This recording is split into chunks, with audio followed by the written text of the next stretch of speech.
Flinders Street Station is classified as an exchange site, but what does exchange really mean? Well, a site of exchange is a place where objects, things and people pass through an area for the means of transportation. Sometimes it could also be thought of as a place where things are exchanged as in objects or possessions to one another. It's also known as an intersection or a centre point where people come from all across Melbourne to pass through on their everyday journeys. Now some history on the site. It's the oldest train station in Australia, which showcases a historic design of yellow facade and a green copper dome which is distinguishable from throughout the city.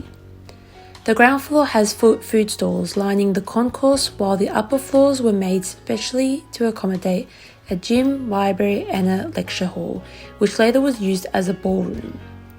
It's known as the busiest suburban railway station in the Southern Hemisphere, which sees more than 1,500 trains and 110,000 commuters every day.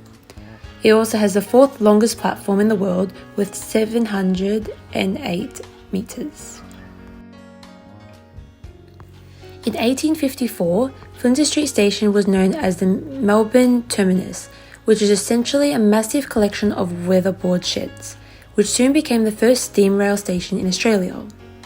Other stations were built in 1859, however were not connected to Flinders Street until many years later, so trains used to go to Port Melbourne and St Kilda, while Southern Cross Station catered for the country areas.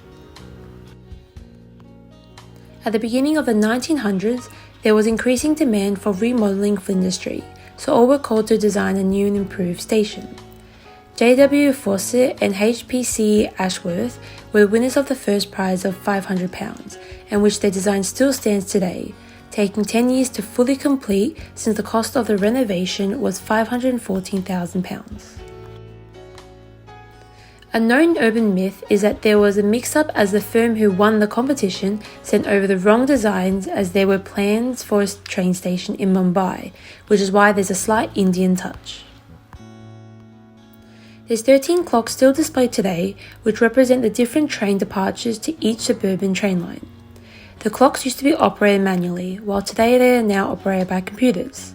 There used to be a railway staff officer who had to change the times and averaged 900 times every 8 hours.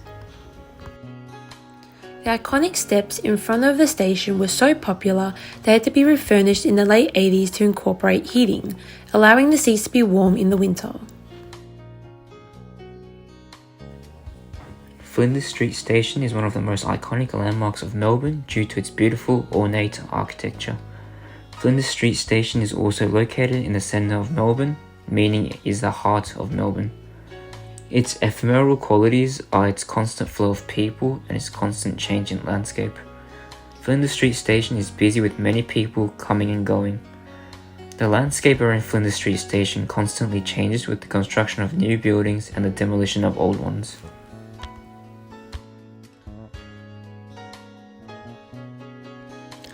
Flinders Street Station started with a single platform for service to Sandridge, which is Port Melbourne in the present. In 1926, this station was one of the busiest stations in the world. The problem of crowded and increasing demand required more platforms. The Victorian government made the decision to invest $100 million to make the station more convenient for passengers. The station became a center of operation of the whole network with all service in Melbourne. It has multiple entrances that make it easier for customers.